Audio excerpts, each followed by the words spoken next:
What's up, everybody? Okay, so today, let's get a little bit of this light out of the way. Holy crap, stuff I do for video, and it's crazy. Okay, so today we're going to be talking about overcoming objections and problem solving. Those are two very important things if you're going to be successful in the car business. Two you will need to master. It'll be more important than buying cars. It'll be more important than selling cars. It'll be more important than even your schedule. A guy that can think on the fly is a guy that's getting paid. People love problem solvers. So, all right. So, anyway, welcome to the channel. You got the car man. We are going live. Wait, what's up, Big Cliffy? We're going live from the RVA. Weather's actually good here today. Hope yours is wherever you're watching from tonight. And what else we got going on? I got a few things before we get into this. First, funny story. Y'all like funny stories. So I'm selling my daughter's car. Put it on Craigslist. It's nothing special. It's a 2001 Nissan Altima. Little GXC, 150,000 miles. She done hit everything in every parking lot she's been in the last 6 months. So, long story short, we're not talking about a beautiful car, but a great car. I mean, it drove from here to South Carolina a couple times. I mean, the thing's, the girl don't do but run the wheels off of it, so it runs great. But I was going to tell you, I had a guy call, and I just put it on Craigslist because we needed like $1,500 out of it. So the guy calls and he says, "Hey, do you still have the Nissan Altima?" Yes, I do. Yeah, I still got the Nissan Altima. Okay, great. Is there any rips and tears inside the interior? I said, well, it's a 2001 model, so yeah, it's definitely worn. And of course, I'm not putting any time or money in it. It's her car, whatever. He's like, oh, can you describe them? Wrong answer. You should have never asked me that question. Secondly, his next question was nothing about drivability or anything like that. He says, how does the exterior of the car look? That's kind of odd for someone that's looking for transportation in a $1,500 car. So I'm like, you know what? I'll play along. I said my daughter drove it and dinged everything she could ever find. She's been doing it for months and months and months. This car looks like a Volkswagen that Joe Louis was mad at. You follow me? When you feel what I'm picking up? The guy's like, oh, is there any seams separated on the body? I said, bud, let me explain something to you. I'm too busy for this phone call. You need to go and get off your ass and go start looking at cars instead of trying to estimate them or trying to appraise them via telephone. He's like, what are you talking about? I was like, are you telling me you're not a car dealer trying to buy this car? I said, but let me give you some good advice because I'm a nice guy and you can follow my channel if you'd like. The next time you go pick up a phone and ask somebody for a car, why don't you try to book an appointment and then close them after you get there? And the guy's like, oh, I was like, have a nice day. Anyway, funny story. So, this little shout out to all you out there. Once again, remember I told you the other day, hey, listen, the whole objective when you call is to get in front of the customer. You don't know who you're running into. The guy may have came here. He might have pointed out a few flaws. Hell, the car was beat up. And I would have sold it to him, let him to make some money, but he never got there with me because why? He tried to play a car dealer ahead of the game. Anyway, just throwing that out there. All right, what else we got going on before we get into this little subject? Oh, yes. This is a good one. So, so this whole thing's going on with Scotty Kilmer and Chris Fix, which I think is pretty funny. And I've gotten asked about this about 10 times, so I'm going to address this real quick. And nothing negative about either one of them, actually. It's just that, and then yet another parody came up, and this guy was just, he was just railing. Scotty Kilmer politically, he was saying that Scotty's a dumbass, and Scotty didn't, he's just tearing him up, man. He all these little technical nannies. So let me explain something to you, Mr. 22-year-old video guy. So Scotty Kilmer, I don't know the guy personally. Okay, but I know he is a legit mechanic. I know that he legitimately fixes cars and he has made a good living off of it his entire life. I also know he has made gazillion videos, probably helped out tens of thousands of people. Is he a videographer? No. Is he an entertainer? No. Is he trying? Yeah. So what happens is when he does these videos, you might find some technical stuff like he didn't do this, he didn't do that. So he's trying to do these videos, but it's just like when I'm trying to do videos. We become more focused on shooting the video rather than doing the job. So if I was doing a job, I wouldn't be stopping, getting a different angle so you could see it. I would just be doing it. And everybody understands that. But this guy's like just tearing him up and, calling him all these names and stuff like that, which I didn't think was cool. But I do think people need to understand as you look at people that are, on YouTube, most people like Scotty Kilmer, like Chris Fix, they're real objective. They're just trying to help people out. I mean, and they got like a pretty cool little thing going on. Like Scotty, I'm sure is making pretty good money on Google AdSense, and I mean, he's got, I'm sure, some companies that are giving him some free stuff, and he seems to endorse a lot of products, so he's probably making a little bit of money. I don't think he's getting rich, but he's probably enjoying it, and that's cool. I mean, there's nothing wrong with that. Yeah, content's definitely not Hollywood. And but you gotta understand. So when Scotty puts out a video, he's giving you an interpretation from a mechanic's perspective, not from a Hollywood producer's perspective, not from a guy that does all his research or anything. Scotty doesn't have to do research. Scotty listens to a car and he tells you if the valves are bad. He tells you if it's got a suck valve. He tells you if the timing's off. Scotty doesn't need a book. He doesn't got to look nothing up because Scotty knows, because for the years and years and years, he's been listening to cars run, and that's all he does. And he's got all these quirky little, things he does to fix cars, and that's cool. So when you look at his content, be mindful of that. He probably assumes that you know stuff that he knows naturally. Maybe he skips a few beats or this or that, but the guy's pretty reasonable. You could always reach out to him, and he'll clarify stuff. He does have some, I think kind of gimmicky stuff where he jumps out of the trunk and, stuff like that, which I think is pretty cool. I think it's pretty cool. I mean, the guy's trying. I kind of dig it. So you got to remember, from his perspective, he's a mechanic. So when he's giving you instructions on this is how you buy and sell cars, not so much. That's not really the perception you really want out of that guy. You're him. If you got something specific on a car or you're trying to diagnose something, he's a good guy for that, and he would give you some pretty good information on what to look for and what not to look for, mechanically speaking. But in the actual buying something, making a living, flipping it, he's not the guy. But he's got his own spot. I mean, he is what he is, and he's a great guy for it. I mean, no problem with him. And the guy that he seems to be duking it out with, Chris Fix, I've kind of checked him out, and he's a pretty young guy. He's not a car guy by any means, and he doesn't really claim to be. He is a huge do-it-yourselfer, probably the biggest one on the planet, and on the old interweb. And he does cross into stuff that he doesn't have any experience in. But I'm going to tell you something he does do, and I'm going to give Chris Fix all the credit in the world. What Chris Fix does, he's been to college, he's got a good education, he's very well spoken, and he's very detail oriented. So when he's looking up, like the big thing came between them about the rust fix.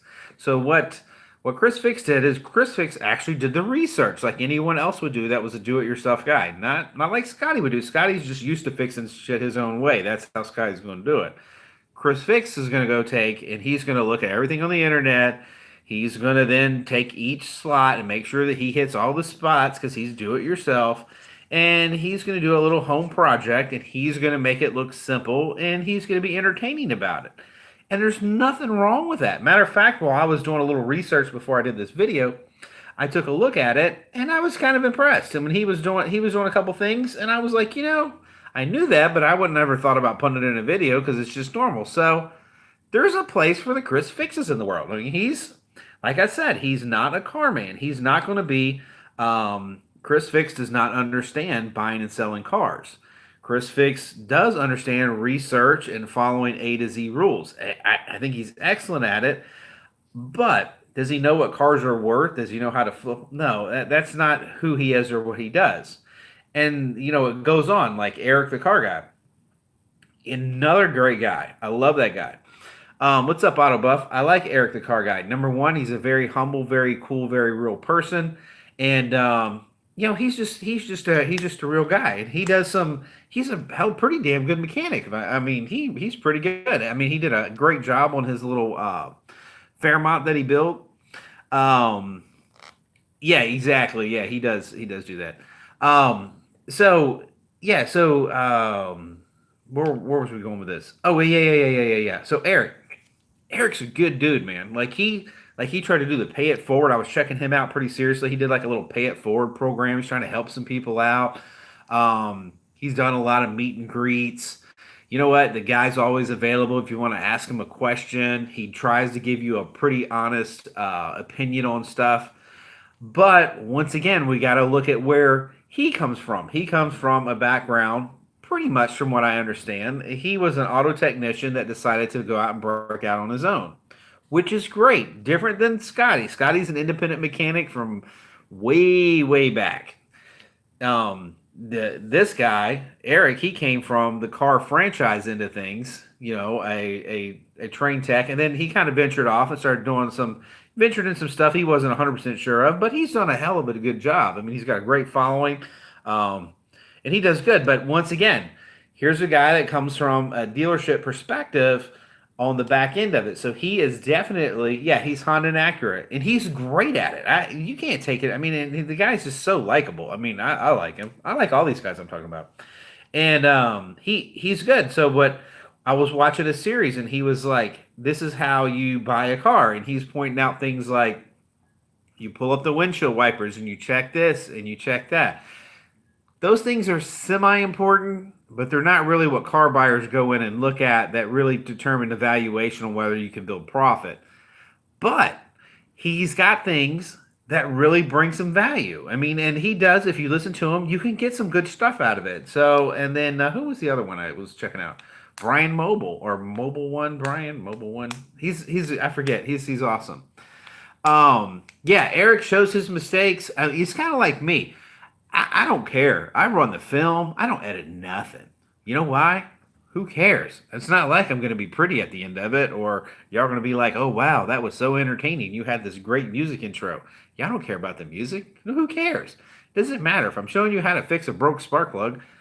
Y'all don't care about nothing but the broke spark plug. So that's just my thought on it, and that's how I look at it. But like Brian Mobile, this guy is a hell of a mechanic, man. He's good. That boy is good. He's strong. He knows what he's talking about, and he is a good mechanic. But once again, you got to remember where he comes from and what he does. He's a mobile mechanic. I think he's a mobile mechanic. I could be completely wrong on that, but I think he is. I think he's a business for himself at least, and he pretty much stays in that. You know, his videos kind of seem to stay generalized in that area, and he is excellent. Um, yeah. So, and I watched all these guys, you know, when they're talking about buying and selling, and I'm just going to point out a few things. So Scotty's talking about he always resorts back to his Toyota Celica. Well, we all know it's a $200 or $300 car. Not faulting him for that because all car people know we want to drive cars that cost nothing because it's like us getting mileage for free. So I get that, but I also heard him breaking off into saying things like you don't want to buy German cars, and he kind of generally puts it in there. Well, if you took that perception, you'd lose a huge percentage of the auto industry. German cars are definitely in play from Mercedes to BMW to Audi, Volkswagen. It doesn't matter. German cars are in play. Now, you do have to up your game. You got to know a little bit about how their engine management systems work and stuff like that. You got to be aware, you know, but to blanketly say they have too many modules, yeah, I get where he's coming from, and in a general statement, he does make sense a little bit, but he's not coming at it. He's coming at it from I'm a tech and this is a pain in the ass. You follow me? We're coming at it as this is $500 that I want to turn into $4,000. We don't really care about if you've got the module or how much effort it is in the middle, as long as we can make 2 grand. You follow me? Like we have a different mindset. And then like Chris Fix got a Honda Del Sol. I was checking that out. He got a little Honda Del Sol. I may be off on this, but he paid $300 or $400 with it, and I think it had like a blown head gasket, and yeah, he's probably pretty much stuck in the 90s. So Chris Fix gets this little Honda Del Sol, and he's using this as the epiphany of how you're supposed to buy and sell cars. But he made some pretty fatal mistakes on that. If you are in the car business and you have a family to feed and you have bills to pay, you cannot follow that type of advice. Number one, you would never buy a car that is not retellable. Like it has to be pretty to start with. He did make it look nice at the end.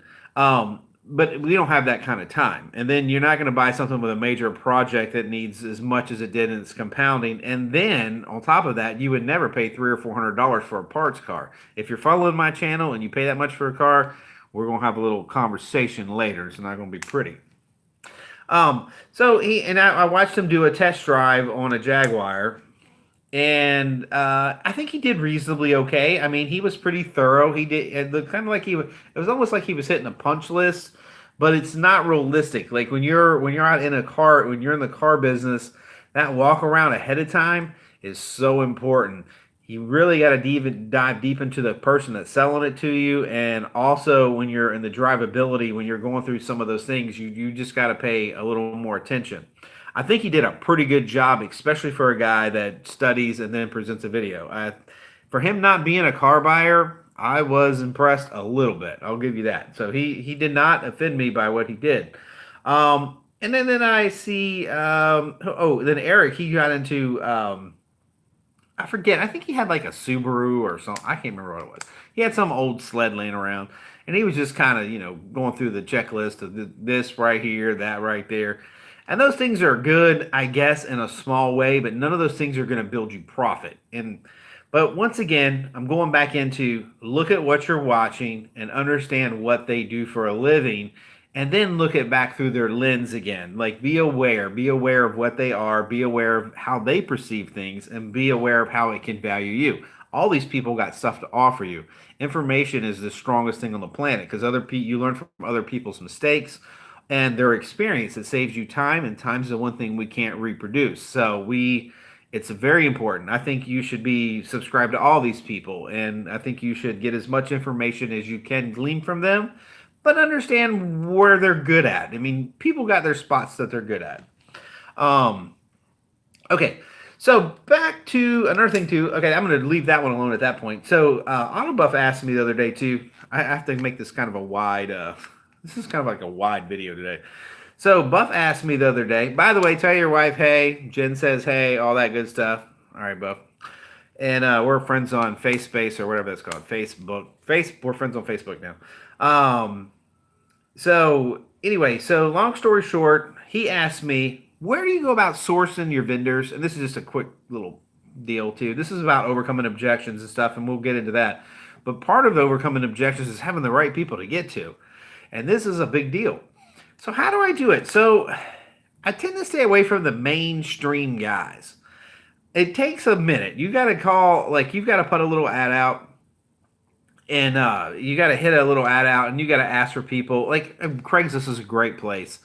You find a little guy out there. It takes about 5 minutes to know whether he knows what he's talking about. If a guy shows up and he's driving a little gas zipper car and he doesn't have any tools, and he's like, "Oh, I'll pull your transmission out, bro. I pulled much." No.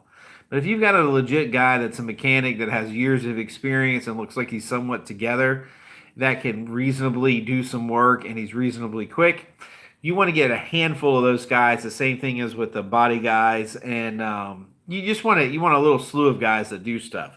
And the reason is what happens is if people cannot they cannot get used to you or comfortable with you being the only game in town, or them being the only game for you in town.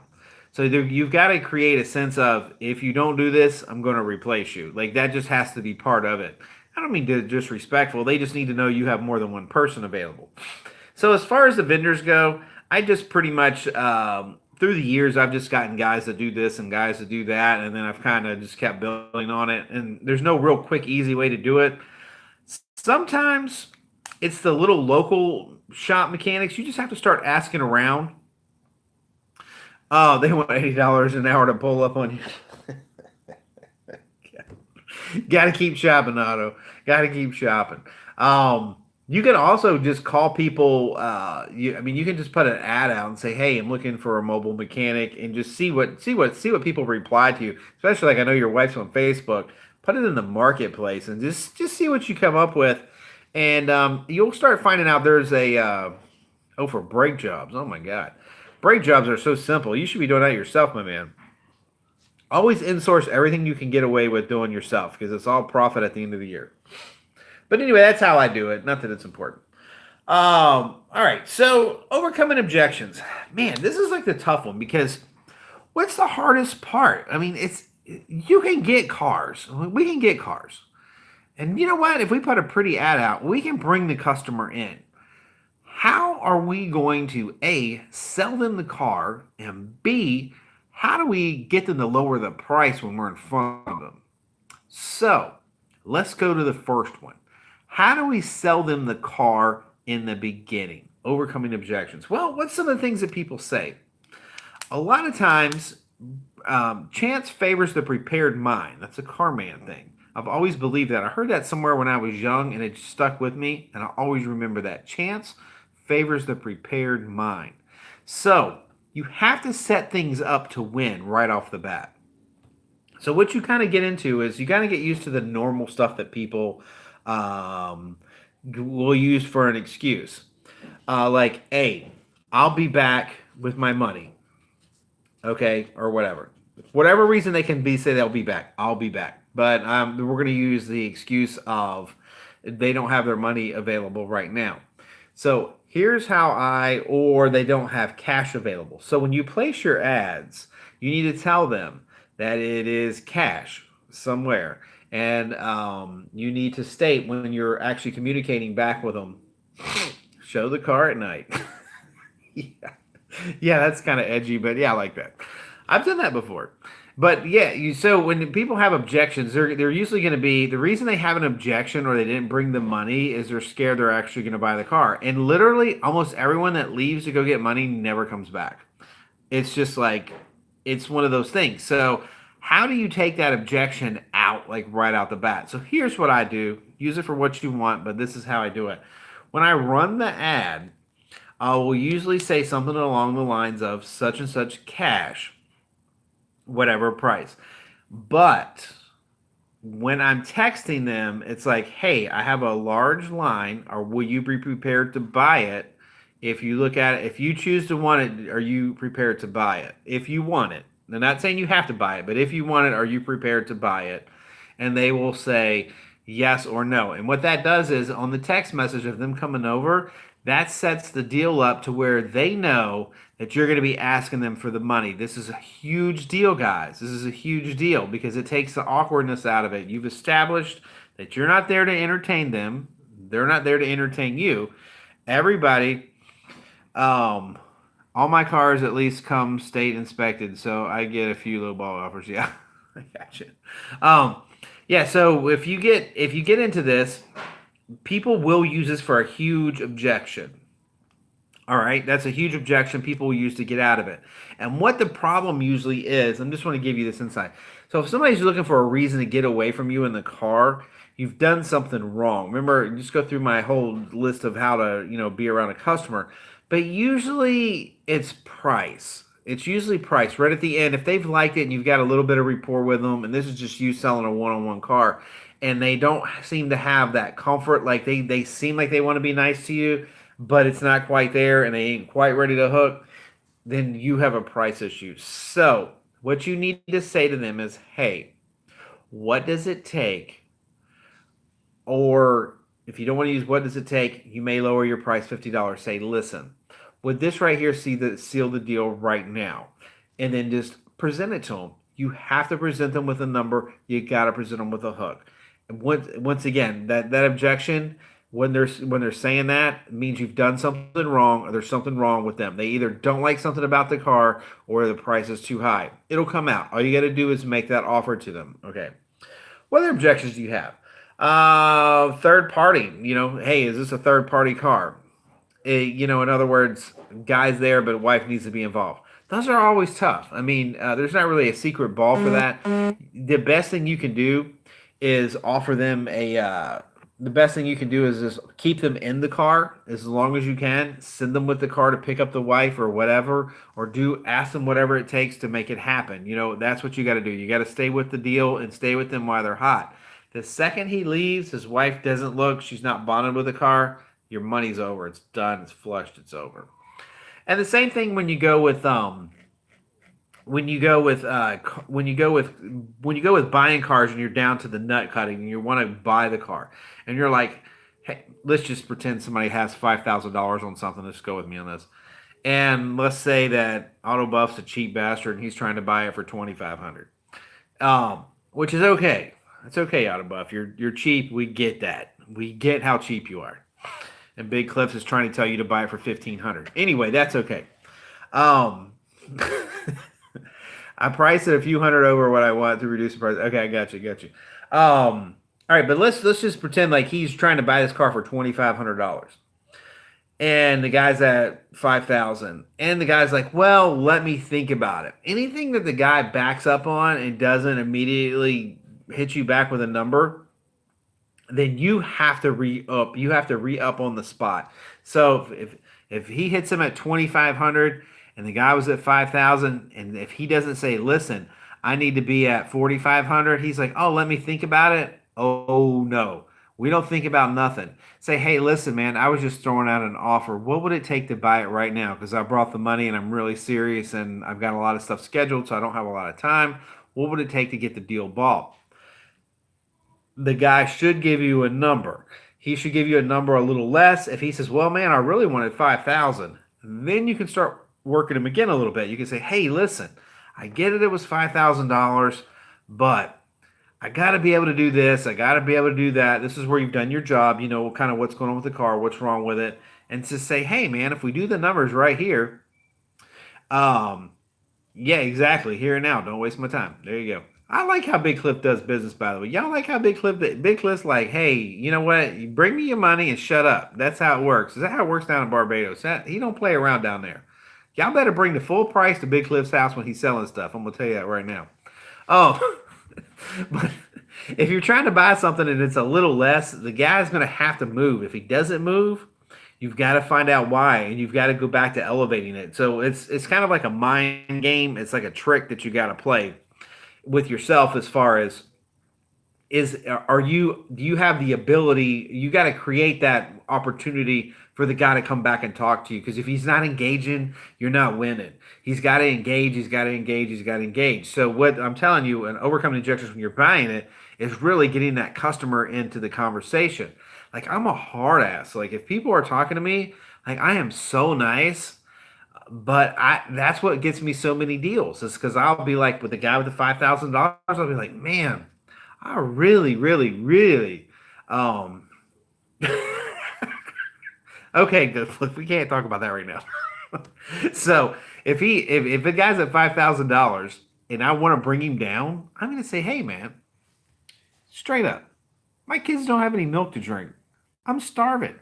I don't know where I'm going in life. I need help. Can you help a brother? Can you just help me some?" And then usually, if you take that funny approach to it, it doesn't matter what it is. You can say whatever you want to do. If you'll take that human aspect to it, and the guy's like, "You know what, man? Okay, I will break it." And whatever he'll break it down to, it may not be a deal there, but that's the only way you're going to get to it. You've got to stay with it till the guy presents you a number. Once the guy presents you that second number off of his offer, we know everything's negotiable at that point. Then you just try to go for it the best you can.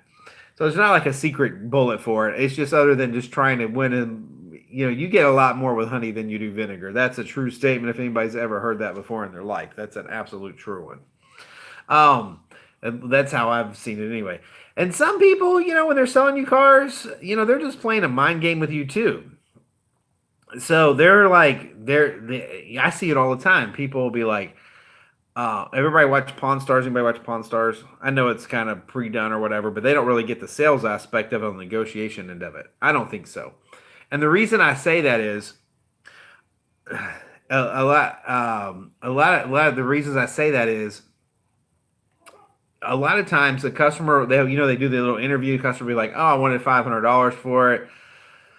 They get in there and they start negotiating with the Pawn Stars guys, and the Pawn Star guys ends up paying them $1,500 for it. Because why? Because he didn't hold him to the fire. So, no matter what, everybody, whatever that true number is that you think is something's worth, you've got to stay with that number. You don't have to piss the guy off, but you can work him. You can work it, baby. You can work it. Drop it like it's hot. That's what I say. You can work the deal. Let the deal work you, then you work the deal back. Let him feel like he's winning a little bit. Like Buff just said, he said he goes a little high, so he always gets his price. Not a bad idea. And the same thing with buying. You want to go a little low, so when you got to come up a little bit, yeah, yeah, that is TV. See, they actually have producers, and it's actually good TV. But we don't have any of that. But we have real talk, so that's what it's about. This is a real talk episode. So that's what I'm looking at. If I'm trying to buy a car cheap, that's exactly what I'm in it for. Like, and I got a gut feeling. Yeah, exactly. So I'll give you an example. Today I'm looking at a 2005 Kia, not Sorento. What's the other Kia? Somebody help me out here. 2005 Kia Sportage. Kia Sportage, 150,000 miles ish, whatever, somewhere in the neighborhood. Well, this cat was at 2 grand. I've seen this car. So he started posting. He was around 2 grand, and I kind of in the back of my mind. He said the serpentine belt fell off. I'm like, yeah, right. So finally today, after a month of procrastinating because I'm busy with this, that, and the other, I'm like, you know what? I'll go check it out. The guy ain't never gonna sell it. On and on I go. So run over there. $800. He's exactly right. So I go over there and I look, and the little cog that comes out of the end that holds inside of the harmonic balancer is sheared off, and it's like a little piece of tin. And once it happens, it wobbles and the belt falls off. Anyway, kind of a pain in the ass. But there's other little things like it needs 2 tires and some other little stuff, but reasonable car. So that's exactly where I'm at. So yeah, there's no rust on this car. Yeah, that's right. Everything's worth what the next person's ready to pay. So, long story short, I go in and I'm like, hey man, I'm down for like $700 on this. And the guy's like, well, man, he's had it at, and I already knew it. He already had started at 2 grand and blah blah blah. And he marked it down, marked it down. And so I started working backwards. I'm like, hey, you know what? That's where I'm at, but I know that he's a captive audience. I know there's $1 grand to be made on it. What do y'all think? That car will probably do 15 to 2 grand if it shoot pretties up. I mean, if everything turns out good. I started up and ring okay. Yeah, I can make $1 grand on it, maybe 1,200, whatever. And so I know that $800 is my end. I know that $800 is the number I have to be at, and that's it. So I said, hey, listen, man, here's the deal. You got till noon tomorrow. I'll bring you $800 cash. You just let me know how it's gonna go. If you want in, let's do it. If not, it's okay, cool, man. I'll just wait till next week and buy it for 6. Doesn't matter to me, because I'm gonna be in the car business next week, and you're still gonna be having this car for sale. And I was offering him a fair amount because nobody wants a non-running Kia. Let's just go and throw that one out there. Um, so anyway, long story short, I drove home. About 25 minutes later, ding! Hey man, is your offer for $800 stand? Of course, now I'm thinking about backing it down. So immediately I'm like, well, you know what? I was thinking about it, man. I'm thinking more like 700. Yeah, I still get the 2,500 for it too. And the guy's like, well, can you just do $800? And what happened there was very powerful. So I was there with the cash, ready to buy the car. The guy couldn't make a decision. Like I told you, all these squirrels are out getting ran over in the streets. I'm gone. He still has a hunk of shit he can't do nothing with. I can do something with it. I've got a full shop, full detail. I got everything. I can make the car look new in 24 hours. He can't. He can't do nothing with it. And not only that, it's at his parents' house. He can't even deal with it because it's at the wrong place.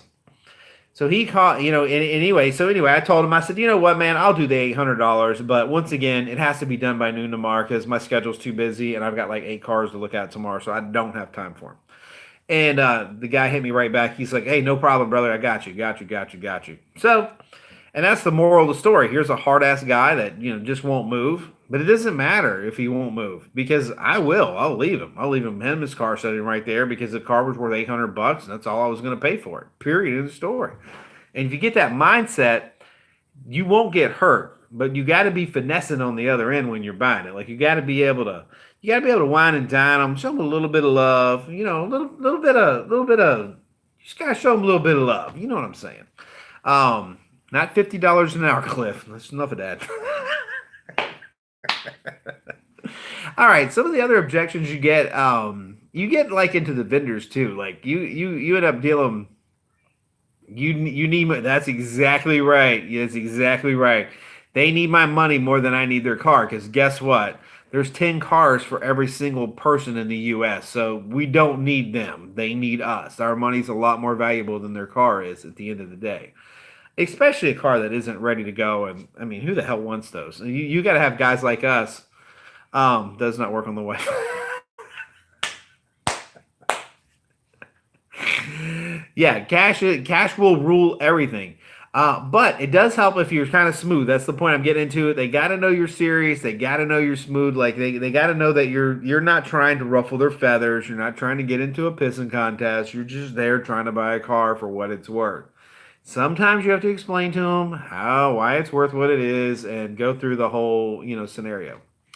But anyway, that's going to be my story for tonight. I don't know if that helps you guys out or not, but I think that overcoming the objections is going to be a big deal. And, when you get into different stuff out there, I want y'all to ask me any kind of thing because I've heard of every scenario out there. It would literally take days, weeks, and hours to get into all the stuff that people say to get out of buying cars. But at the end of the root of it usually comes down to you've got to find out what that hot spot is. You got to make them want it, and then you have to make it work in their brain. And you've got to be able to say, hey, listen, what if you got rid of this bill? What if you traded in this car? Whatever you can do to put that deal together. You don't just sit there and say, hey, listen, they've given you a problem. Okay, just live with it. No, you've got to work on, hey, how can I solve it? It's like Vanilla Ice. Yo, I'll solve it. That's what you need to be. You need to be the yo, I solve it. That's what you need to be. And as far as the other stuff goes, we were talking about with the other personalities out there. Those guys are great, man. Just don't be too hard on them. I mean, they're trying to film. They're having fun with it, I'm sure, and all that good stuff. But at the end of the day, they're just humans like the rest of us, and they're making mistakes, and they're trying the best. I mean, they can't afford to have a Hollywood screenwriter and all that stuff, so they're just trying to give you real information. Just take it for what it's worth and learn from it. Learn from everybody. I'm sure every now and then I'll teach you something you probably haven't heard, and I hear stuff from y'all all the time I haven't heard, and it's great. I love information. Information flow is how success happens, and it's how you make success extremely fast by learning from other people's mistakes. All right, guys. Well, I guess that's it. If you guys got an idea you want me to talk about tomorrow, hit it. I want to know what you want to talk about. If it's car business related, I've probably screwed it up or done it once or twice. Who knows? Maybe. I don't know. Anyway, thank all you guys from out here tonight. I don't know where you guys are logging in from or whatever, but wherever you're coming in, we sure appreciate it. And I did see something from Canada. Hold on. Let me see. Make sure I got all your stuff in here. Let's see. What did we get from? Didn't I see? Oh, Rick's Auto Canada. All right. Everything's worth what the next person's willing to pay. Yes, indeed. Rusty, $800. Scripted, walk away, have to. Okay, I got you. I'm just kind of catching up on all your stuff. All right, guys, I got you guys caught up. Hey, appreciate you, Rick Auto Canada, stepping in there. And he sounds like a car dealer, so I'm pretty sure that's not just a normal screen name. Looks like my boy. I got a little attention back there. Hey, Connor, tell everybody hi. Hi. Are you a car guy? Yeah. You got your own car, don't you? Right. Yeah. All right, man. I guess me and Connor will tell y'all later. Kids. You know what? He'll be running my Instagram by next week. You want to take a video of me and you tomorrow? Yeah, we'll work on that. Say bye from RVA. Bye from RVA. See ya. All right, guys, we're going to kill it, man, and we'll see you tomorrow night at 8 o'clock. We're broadcasting. Oh, remember, shop that Amazon store. Tell them shop the Amazon store. Shop the Amazon store. Shop the Amazon store. That's right. All right, you guys, man, nothing but love and peace, man. We'll see you tomorrow at 8 o'clock. Why do you keep saying that?